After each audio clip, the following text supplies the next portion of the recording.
questions from typical questions that we've heard or from the past experience that students are asking.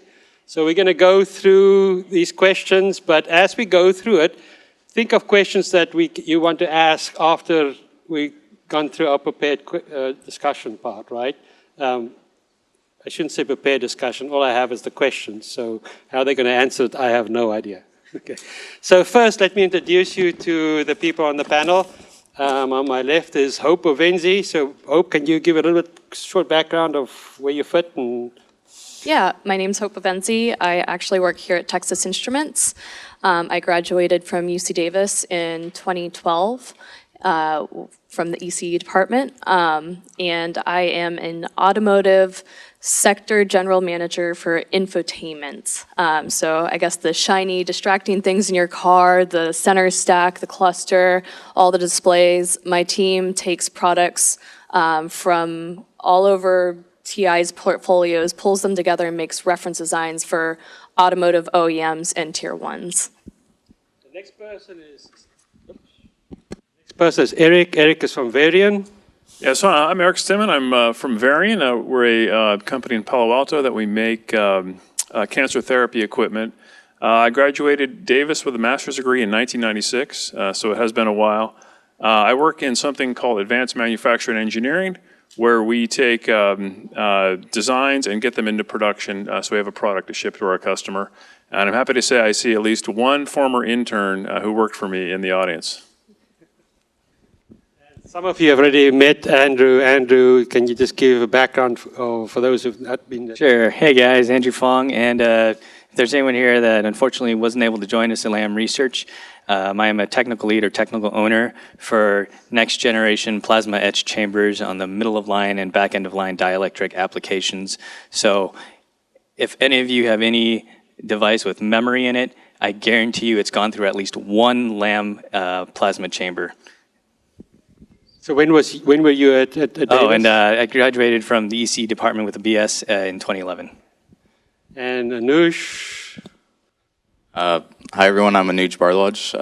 I am a electrical systems engineer at Lam Research, and so I also work with Andrew Fong. I graduated in 2015 with my bachelor's and in 2017 with my master's, so a little bit more recently. And I work on all hardware-related things, PCBs, AC, DC distribution, RF filters, cabling, anything hardware-related on the tools. So Anush was actually one of the first people that went to the e-emerge program, so just a little bit of reference. Start off, I mean, first the question is that I think, why is networking important? I mean, is this something that one should pay attention to? So, Hope, why is networks important?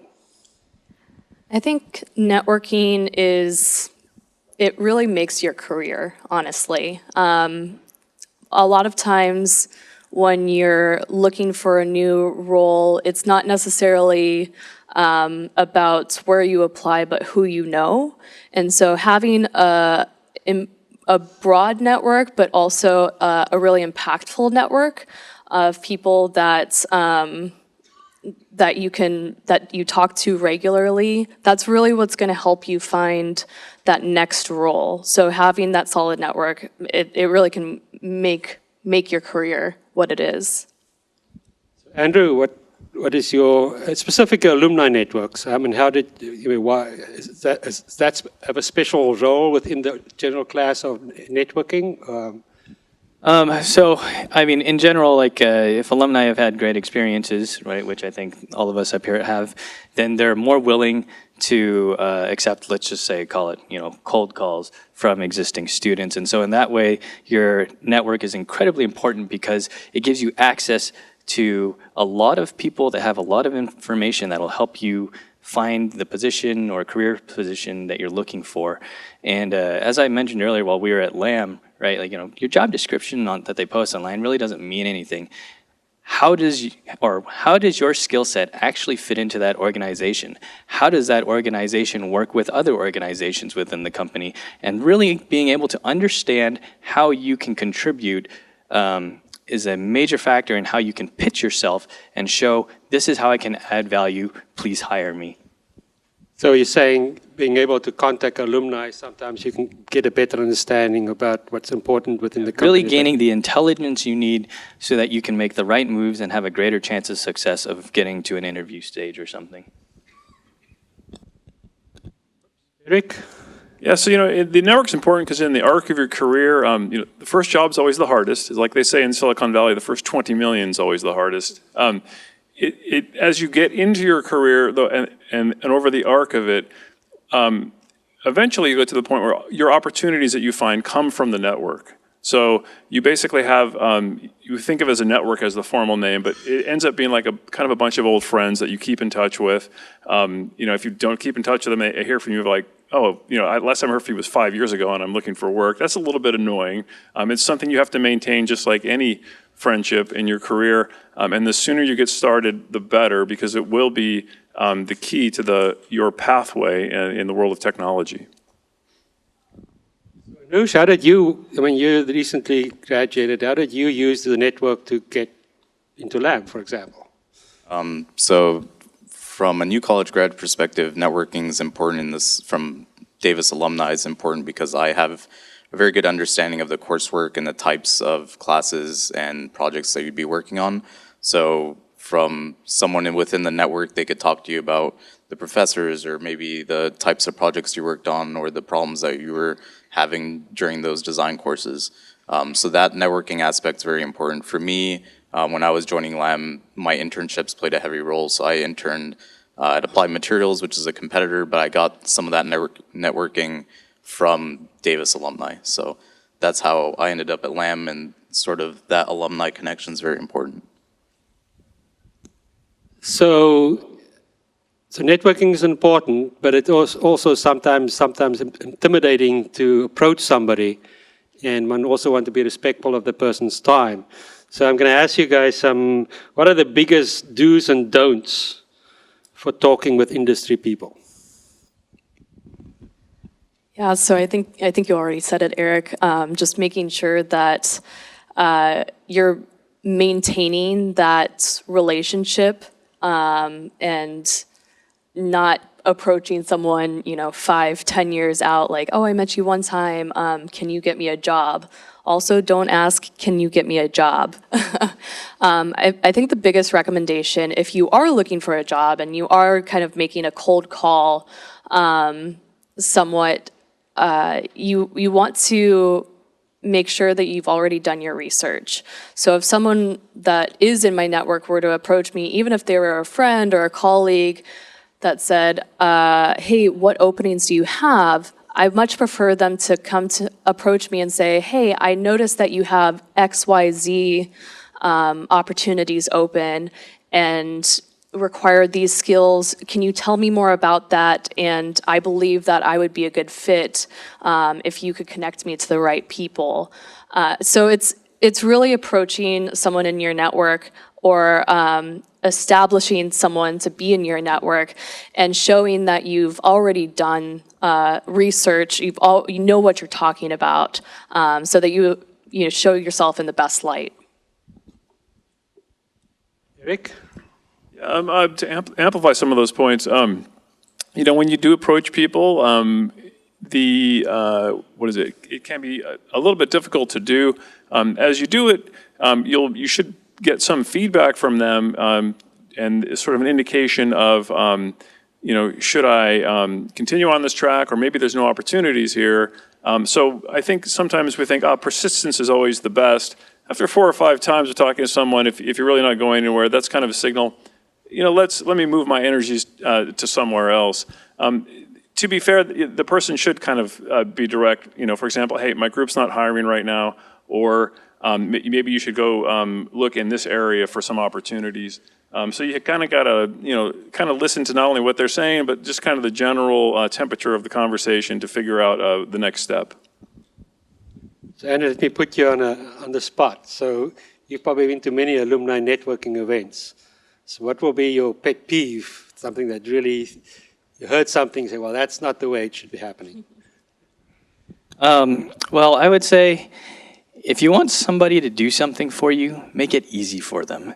So how can you, and and not making it easy for them is one of the biggest pitfalls. So, so for example, coming to someone and not really knowing what you want, or being too vague about it, and so they have to ask a lot of questions to figure out what you want, where you fit in, and how to place you. So do that ahead of time. Figure out how what your goals are, what information you're trying to find out of them, and how they can help you. Going in and just kind of cold calling, hey, can you get me a job or whatever, it puts you in an awkward spot. So, I wouldn't do that. So Nuj, what mistakes did you make in terms of interacting with alumni or your network? I'd say, going along with Andrew's point, you have to really focus on what you're trying to get out of the conversation. I've very quickly been on the flip side now of hiring process for my group.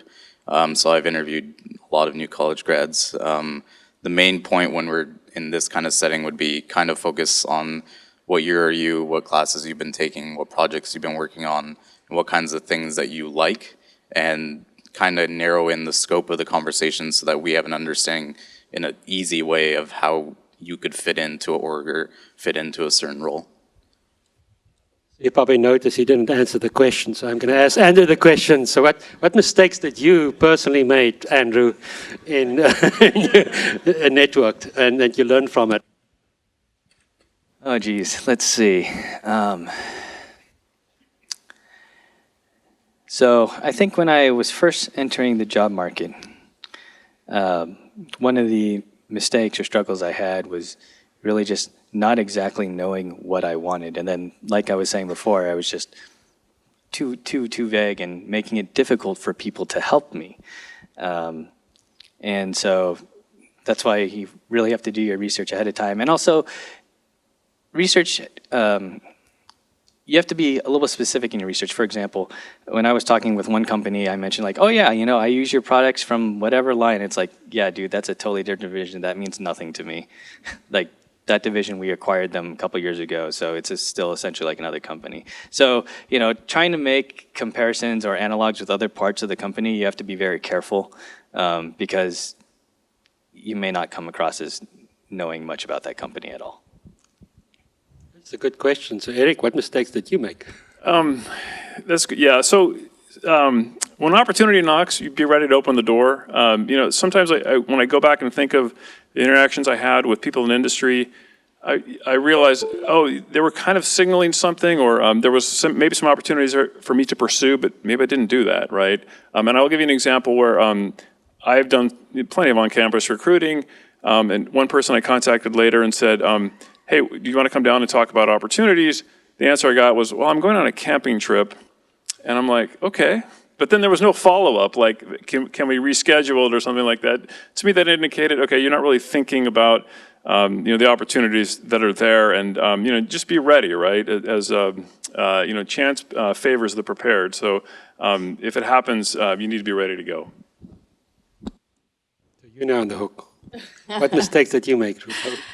Yeah, I think not asking specific questions, not being prepared enough. I think that, similar to what the rest of the guys have said, that's really where my pitfall was when networking. But to take the question and kind of flip it, what did I do well, and how did I use my network well? Even coming into the team that I'm on today, I started as a systems engineer, coming from the field. I was an FAE for a number of years here at TI, and I moved into the automotive systems team in 2015, and that was strictly because of a network connection that I had within TI. I had worked with this person for even just a few months, and I guess I made a big enough impression that he thought of me when there was an open position and asked me to come interview for the systems engineering role. So,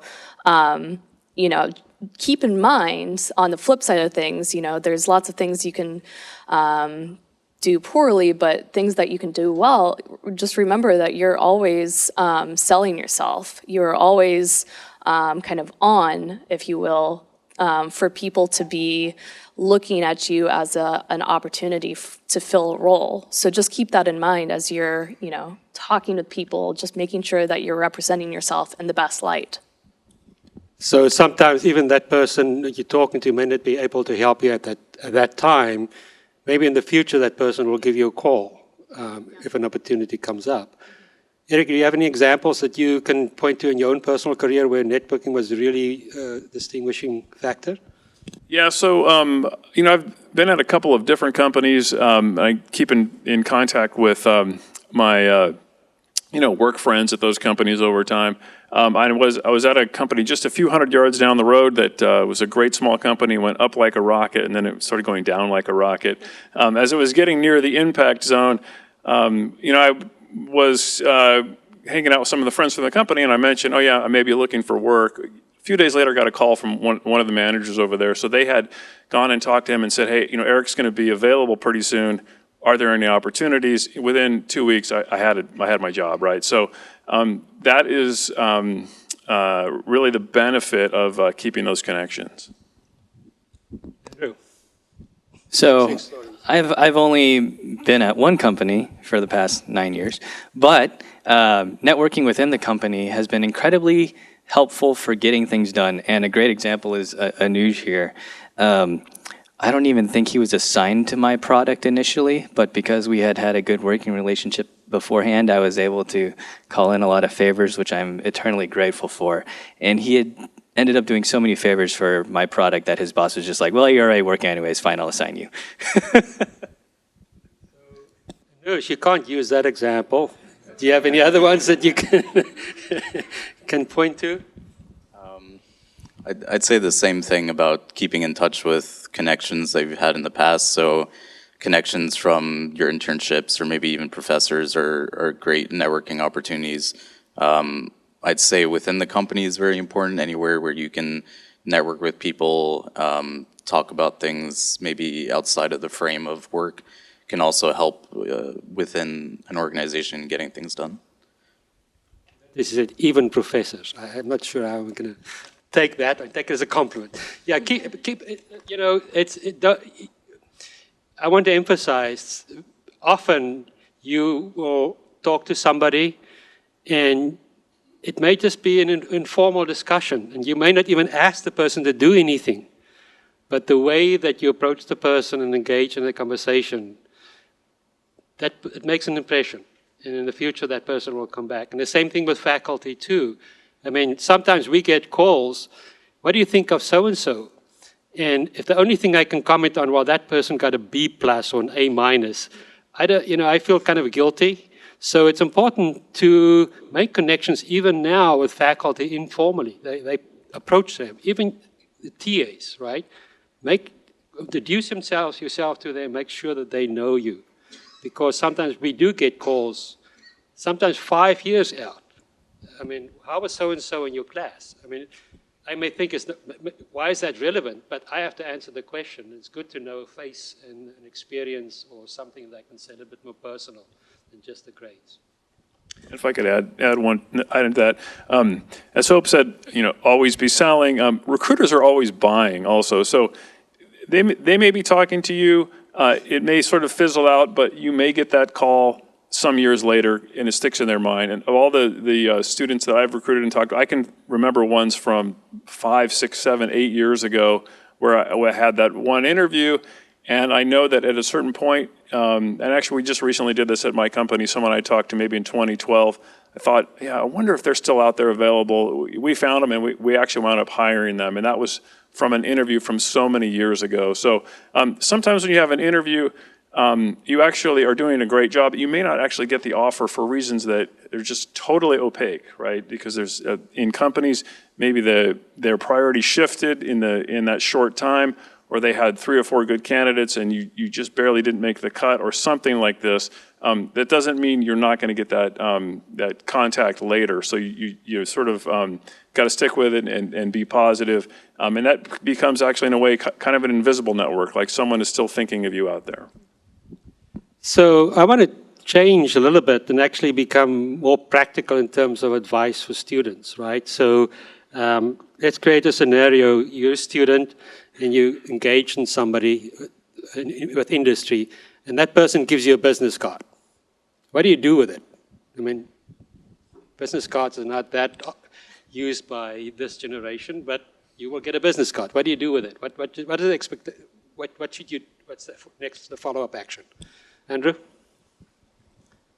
So if somebody hands me a business card, whether it be one of my vendors has a new applications engineer that's going to be working with me or whatever, right? I'll keep it in my reference pile, but I will also follow up with that person with just a short email saying, hey, it was nice to meet you. I'm looking forward to working with you on so and so, or looking forward in the future to whatever opportunities where we may be working in partnership, and then I just kind of like leave it at that because you don't want to push too far ahead. So you want to be casual, you want to leave the door open, but you don't want to do anything that may be slightly unsettling.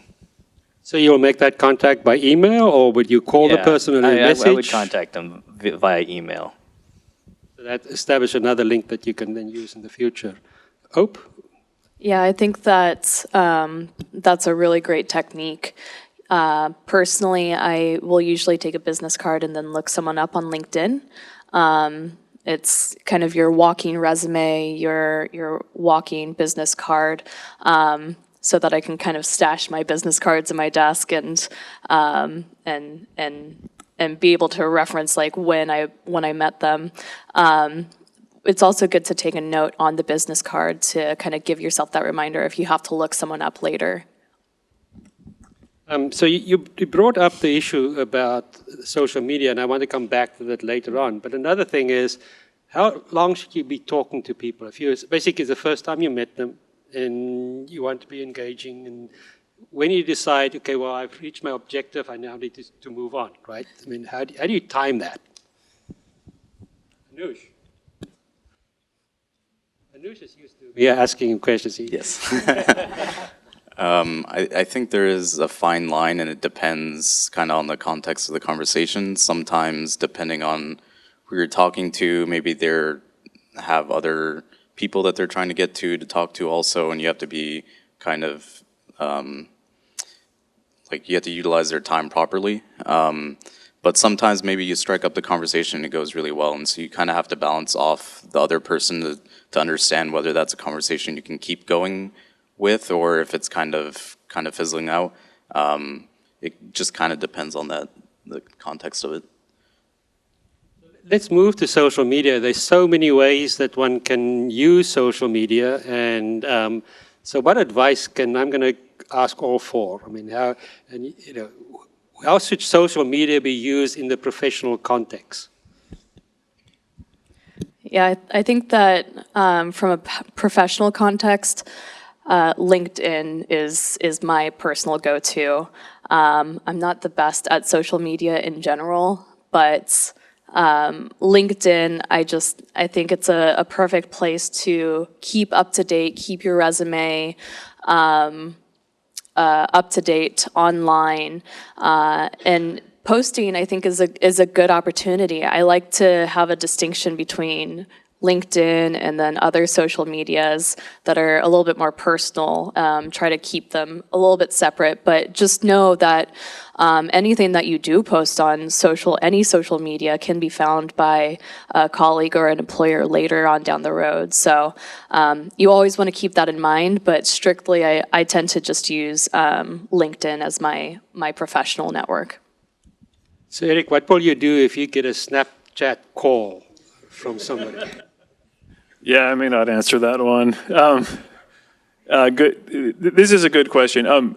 As Hope said, LinkedIn is most of the universe for recruiters. When I go talk to, I'm not a professional recruiter. I'm an engineer and a manager. And when I go talk to HR people about someone, I mean, just as we're talking, they bring them up on LinkedIn, and they have like more privileges and rights than most people because they're actually paying for the service, so they can see a lot more information. That is the place at this time in this social media world, and maybe it'll be different in 10 years. 10 years ago, it was something else, so it'll evolve. Keep it professional. I don't think that, as far as I can tell, most HR professionals are not looking at your other social media accounts unless they're about to make an offer, then they might look at it for kind of a reference check. So before you start looking for a job, maybe clean that stuff up. You guys are in college. That picture of you standing on a beer keg, probably not great for your job prospects. So think of it, from the other person's perspective, which is, they want someone who's responsible and going to get the work done and not make a lot of waves, because there's a big backlog of work, and that's why they want to hire you. Okay. So I know a lot about Anuj. Anuj, how did you manage your social network in keeping it professional and private? I pretty much strictly only stick to LinkedIn as well. Unless I very personally know someone, I wouldn't go outside of those social media platforms.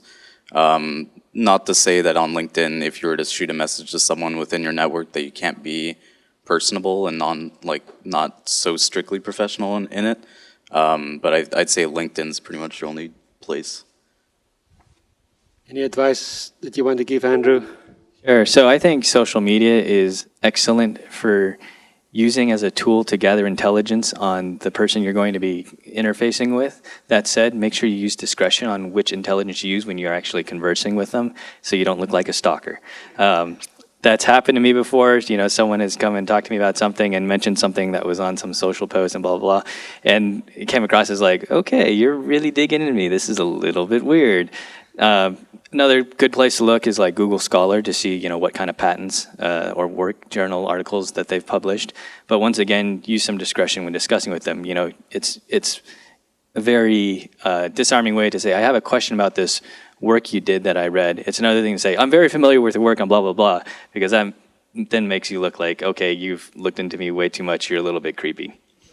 Well, that brings up the next question. So, let's say I'm a student and I want to go and work with company ABC, and I would like to approach somebody to have a discussion. How should I be prepared? What should I do to get prepared, and what should I be doing in terms of just using the time most effectively?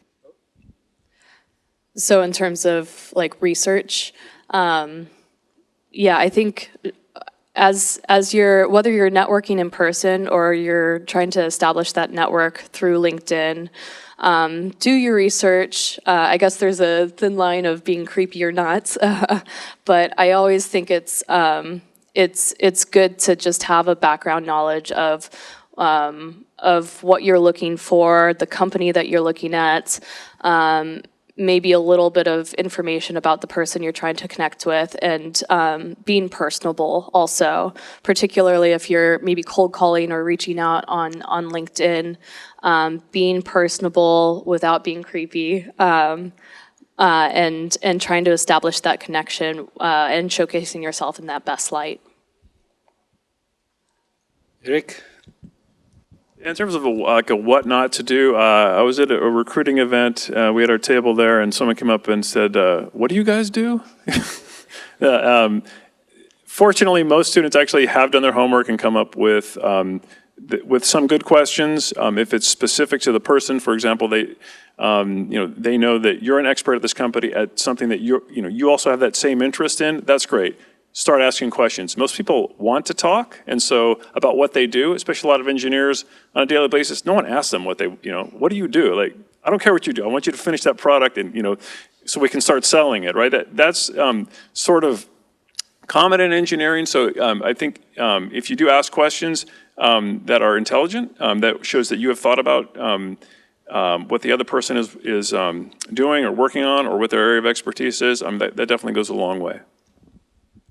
So Andrew, you don't like creepiness, we know that. But what are the things what are the positive things in terms of preparation that the person can do if they approach? I think it's really important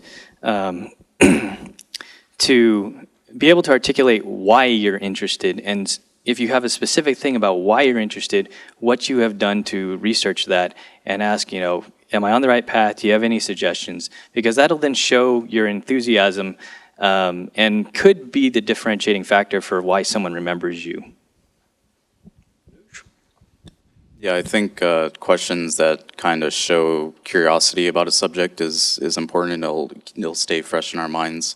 I think you do have to be very focused about what questions you're trying to ask them.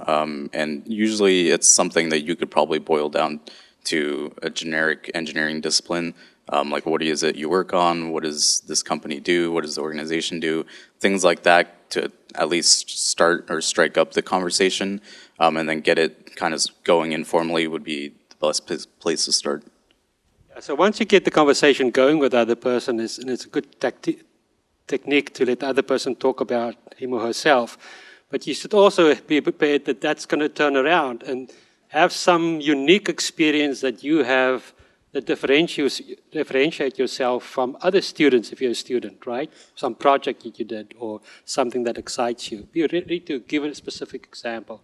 And I think, Hope, you, in the past, you mentioned, Hope was, you were a lifeguard, right? And so even that, when the discussion came up, and she was able to use that as an example, and you can use your life experiences as well.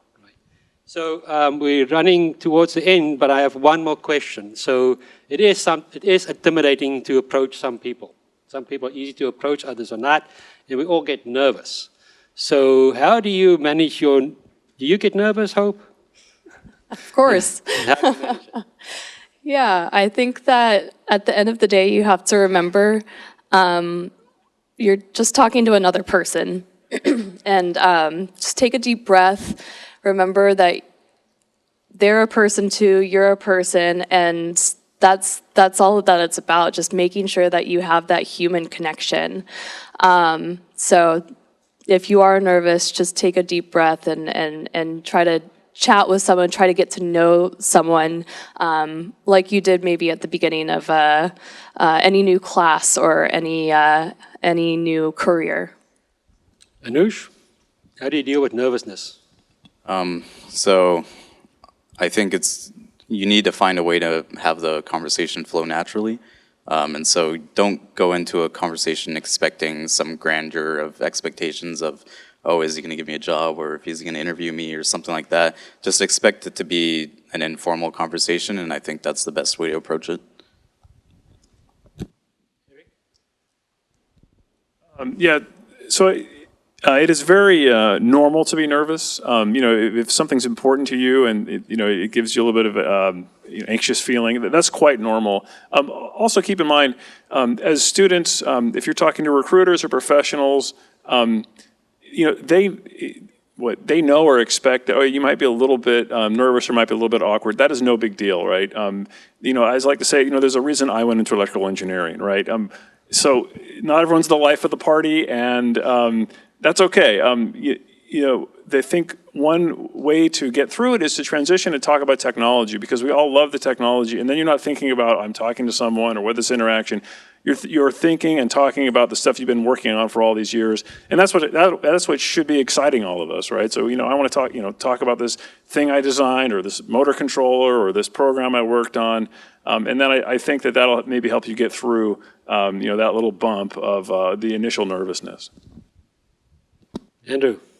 I think it's important to remember, kind of what is your opportunity cost by not doing it as well.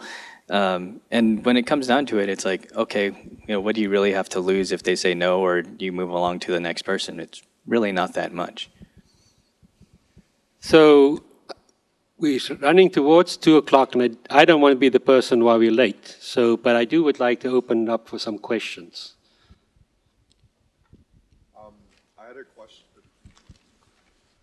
So I had a question about networking.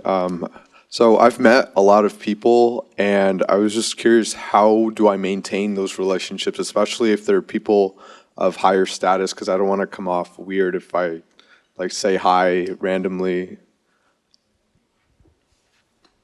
By higher status, do you mean like someone who's climbed the ranks at their company or something? Yeah, like at my past internship, like all the other professors that I met, like how do I keep up with them? Yeah, I think that just maintaining that relationship like you would with any friend, honestly, if you think about it. Just dropping them a note every once in a while saying, hey, how are you doing? This is what I've been up to lately. Do you have time for a cup of coffee?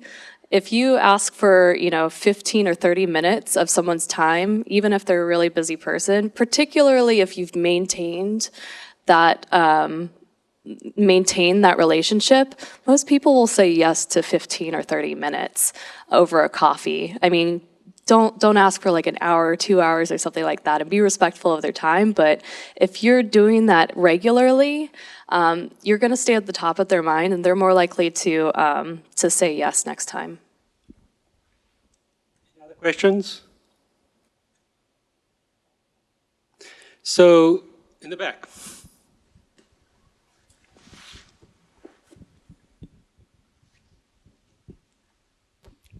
Thank you, Andre. So I'm in the industry now. I'm a manager for a large Silicon Valley company, and I really appreciate, Andre, that you've actually located this here. One subject matter that I want to convey to a lot of the students is once you're actually in industry, your professional network is absolutely key, and to really develop that, it's critical that each of you have a mentor. Whether you have a mentor that's formally arranged by the company, or whether you have you go to an extra effort to informally create your own mentor, because so much of engineering in this valley and at a high level depends on a lot of other skills that go beyond just the pure technology itself: business considerations, return on investment, people managing, life cycle managing. So just wanted to go ahead and say that it's really, really critical that once you enter industry that you have to have a mentor, and always have a 5-year plan for yourself from now until you retire, because people change companies over and over again, and the best time to start looking for a job, or they get acquired or they get downsized, the best time to start looking for a job is when you don't need one.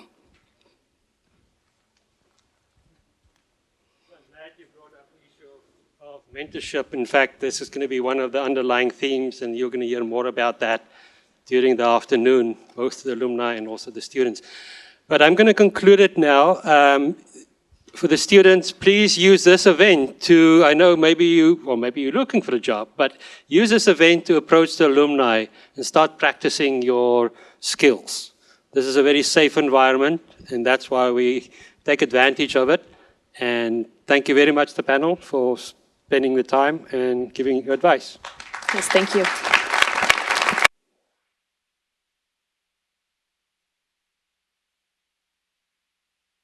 I'm going to ask the students to move to the back so that our guests can be in the front. It's the first ECExpo. We had a discussion in the department, and we decided that it's time for the ECE department to come to Silicon Valley and make it as easy as possible for alumni and tech to attend this event. We picked it on a Wednesday. I was told this is a good day in Silicon Valley to have in terms of traffic and so forth, and we kept it a half a day. So thank you very much for choosing to spend your half day with us. It's my privilege to introduce to you Hope Uvenzi from Texas Instruments. Texas Instruments were so kind to make their facilities available to us. But I also want to say that congratulations to Hope. Last month, she was awarded the Young Alumni UC Davis Award, and we're very proud of you. Thank you. Yes, thank you. Welcome to Texas Instruments. Like Professor Knudsen said, my name is Hope Uvenzi, and we're really excited to have alumni as well as students here at TI. I'm going to do a brief introduction of Texas Instruments, and then I'm going to hand it over to Professor Saif to do a broader introduction to the ECExpo. So please welcome to the UC Davis ECExpo here at TI. We're so excited to have you guys here. So if you don't know TI, which I'm sure a lot of you guys do because you are ECE, you're in the industry, we do more than calculators, actually. Surprise, surprise. I'm sure every one of you has used a TI calculator at some point in your career. We're actually, in 2018, we're about a $16 billion company, mostly analog and embedded, and that other 1.4, that's where the calculators kind of fall in. So it's really not even the majority of our revenue. A lot of our revenue actually stems from automotive and industrial. So I'm actually on a team that focuses specifically at an automotive system level. And we also have a sister team that focuses at the industrial level as well. It's a huge focus for TI. We're a company that is based all around the world. I'm fortunate to be on a team that's very global as well. My boss is actually in Germany. Some of the people that report to me are in Dallas. I have colleagues in China, India, all over the place. And we've got about 30,000 employees worldwide. We are a company that's been around for quite a while. If you're not aware, we actually started in the 1930s as oil exploration and then moved into defense systems in the 1940s. And we were essential in creating the integrated circuit as well as the microprocessor. And of course calculators. And we have evolved over time with many different markets, and present day we are focused on those automotive and industrial systems. But really we make analog and embedded semiconductor components for every market. Every electronic that you own probably has a TI component in it. And we're invested in being innovative, continuing to develop. We've evolved with markets over almost the past 100 years. We still continue to invest in R&D about $1.5 billion per year. And in fact, our Kilby Labs, some of our Kilby Labs folks actually sit just 2 floors above you right now. Oops.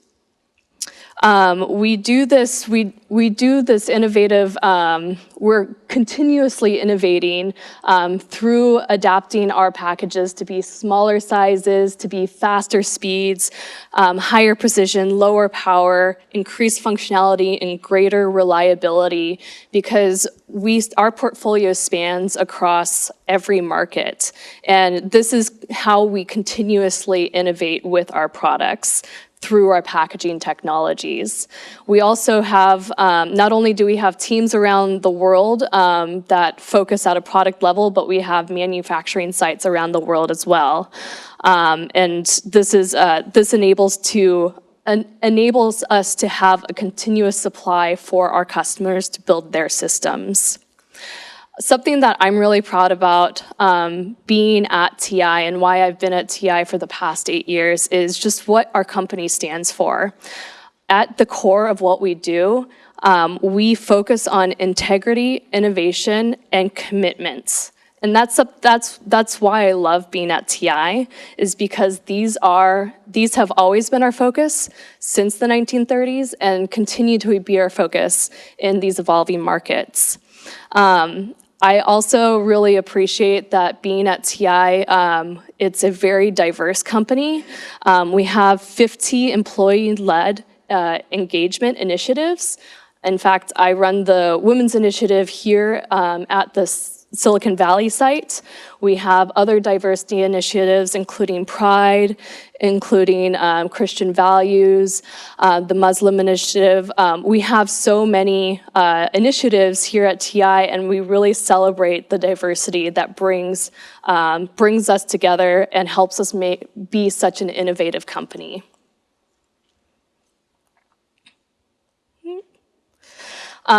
I also really appreciate that we put a lot back into our community. We have the TI Foundation that actually donates about $10 million given by TI employees and then matched by the TI Foundation. We give grants through the TI Foundation, and a big focus, of course, is encouraging STEM education. We put a lot of money back into the community for STEM education particularly, and it is a focus globally at TI to help produce engineers for the future. We provide educational products. UC Davis is part of that. We provide parts, we provide teaching material, and we are very hands-on when it comes to STEM education. We support robotics competitions that engage students in STEM, and we also collaborate with professors for engineering curriculum. So overall, I'm going to pass it off to Professor Saif, but TI is a company that is innovative. We are focused on giving back to the community and encouraging the next generation of engineers. Thank you for coming to TI, and I hope you have a great day here at the ECExpo.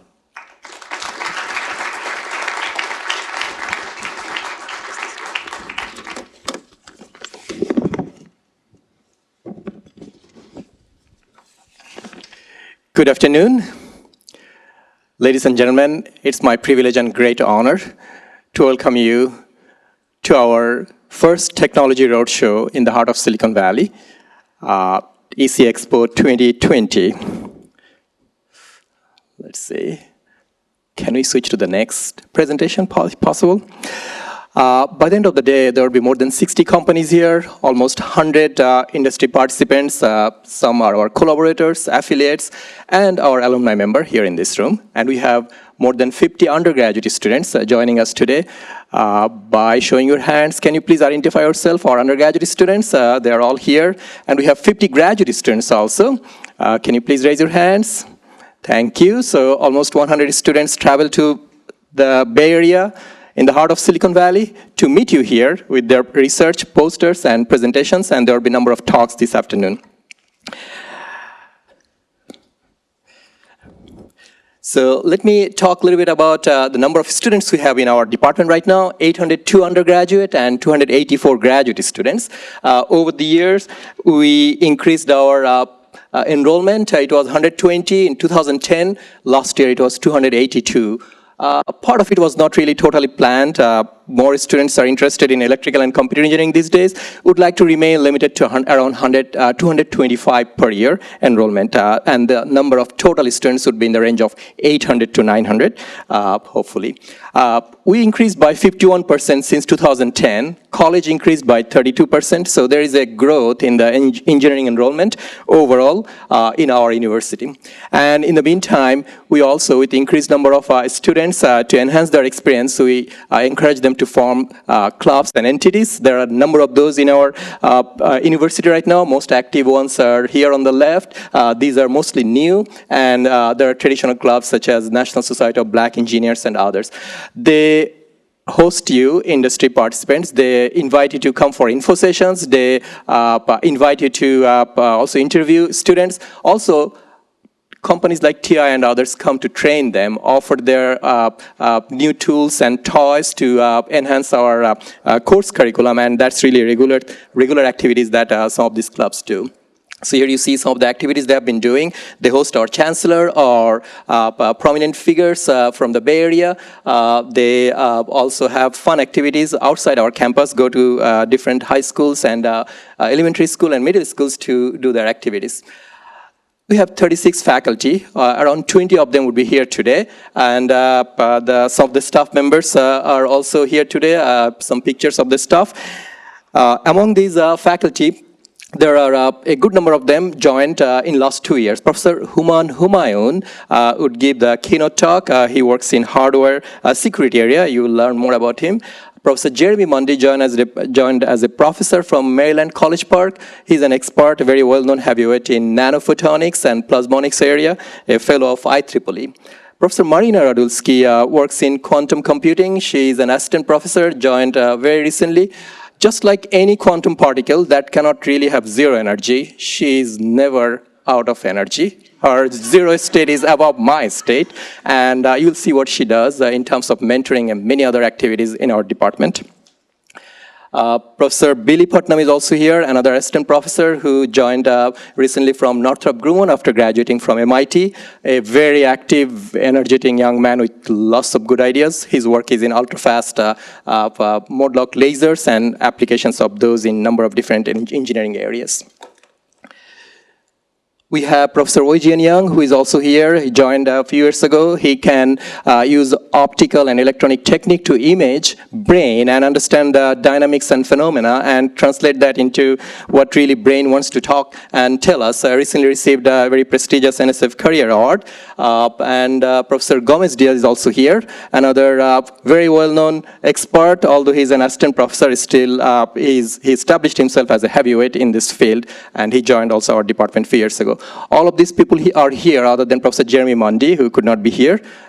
Professor Human Rashtian is our only teaching assistant professor who basically focuses on enhanced teaching activities and improving our curriculum in the department. After joining, he received IEEE Professor of the Year every year, and we have no hope of getting this award anymore. In addition to that, he also received a university-wide, very well-recognized teaching award from our student associations. A very, very well-recognized teacher, and he has a number of projects that he brought to this place to show along with his students. Professor John Wentz was awarded a Distinguished Research Award last year. We offered that award every 3 years to one professor, a very well-known, very well-recognized professor who works in GPU and related areas, very well connected to industry. And we have one faculty who received a National Academy of Engineering membership, Professor Jonathan Heritage. This is his picture 25 years ago, and he's still there, didn't move. The hair color changed a little bit in 25 years. So to receive that kind of recognition, you basically have to do it. And this is for our students. You have to work really hard. We have two chancellors, the previous chancellor from our department, the current one. And I tell my colleagues, this is the department that produces chancellors. And there is huge demand from other departments to join and transfer to our departments. And we are very, very choosy these days. Professor Gary May wanted to be here, could not be here. He sent his regards to all of you. Our research total expenditure also since 2008 increased steadily. Right now it's in the range of $15 million and it's growing. We are really thankful to a number of Silicon Valley companies who funded our research, graduate research, and who are continuing to collaborate with our universities. Now I'll talk a little bit about our board, but before that, let me mention why we are here. We are here with our students and faculty because this is the place where innovators and top technologists meet. Here, the companies are in solidarity with universities on the core values, purpose, and viewpoints.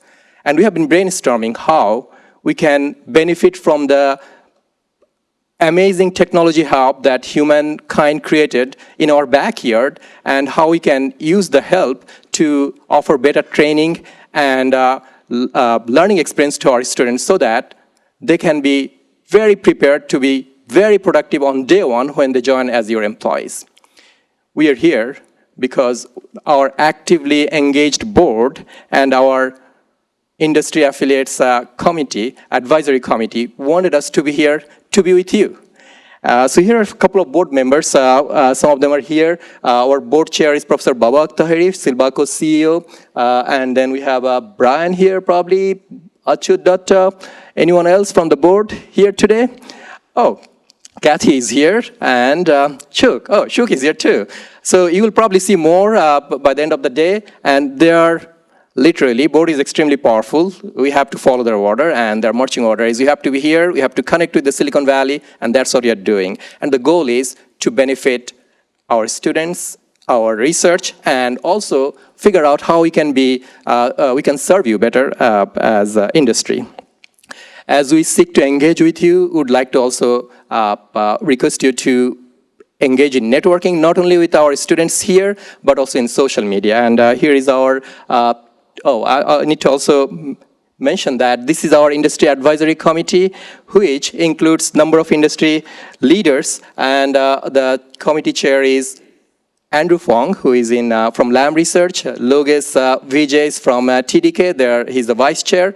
They frequently join our discussions and activities. Very recently, on November 22nd, the board and industry advisory committee was in our campus, and we had lengthy discussions. They asked us why we are a little laid back, why we don't really do what others do, and we decided to learn from them, get their guidance, and that's why we're here. And we are hoping we'll get more guidance from you. So when leaders come together, Professor Andre Kunessen and Andrew Fong, these are forces of nature. They really make things happen. And you saw Professor Kunessen, he's the leader of our industry affiliates committee, and Andrew is the chair of our industry advisory committee. Both came together and conspired to make this happen, and that's what we did here today. This is our Twitter account. Please join us. If you want to have any suggestion, advice, make those openly for us. Instagram, LinkedIn, and Facebook accounts are here too. This morning, Andrew hosted 50 of our undergraduate students in Lam Research.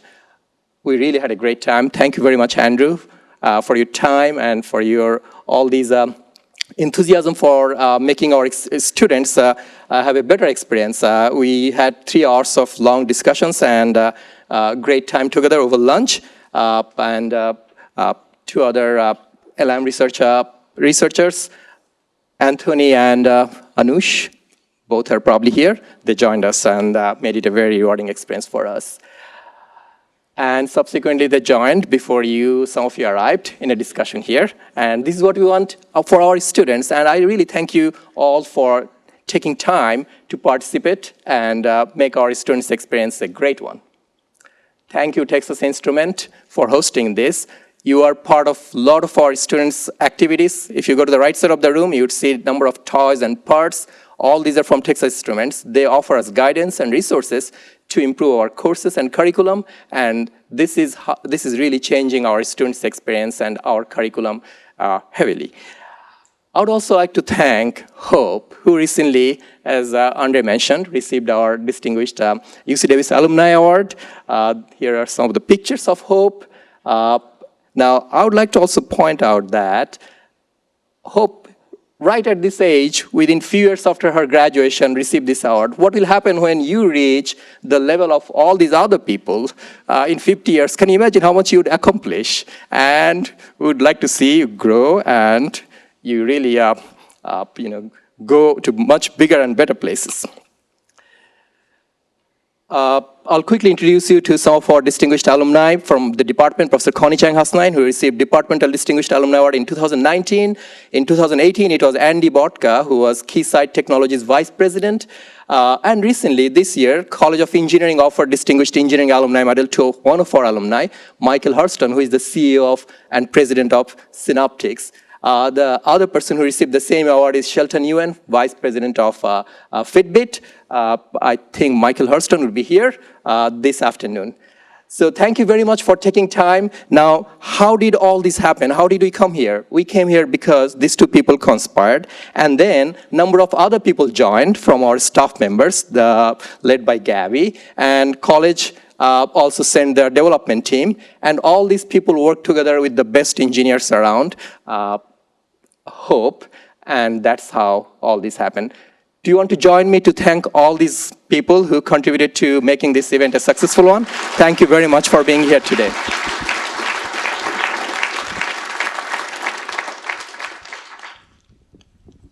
Thanks, Saif. So we're going to move on to the next phase of the program, which is the keynote speakers.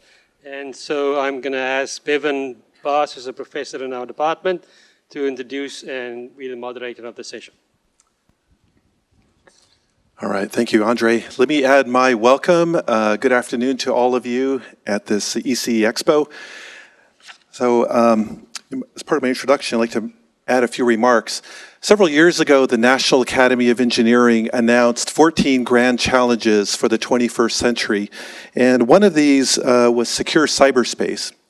And so it's no surprise that this topic of security, especially in cyber systems, is a very critical topic. And our speaker today is an expert in this area and is going to speak on hardware security from a variety of perspectives. It is my pleasure to introduce to you our keynote speaker, Hooman Humayun, who recently joined the Department of Electrical and Computer Engineering, as you just heard. He received his BS degree from Sharif University, an MS from the University of Victoria, and a PhD from UC Irvine in 2010. He's also a director of the National Science Foundation's Center for Hardware and Embedded Systems Security and Trust, which works on the design, protection, and resilience of hardware systems.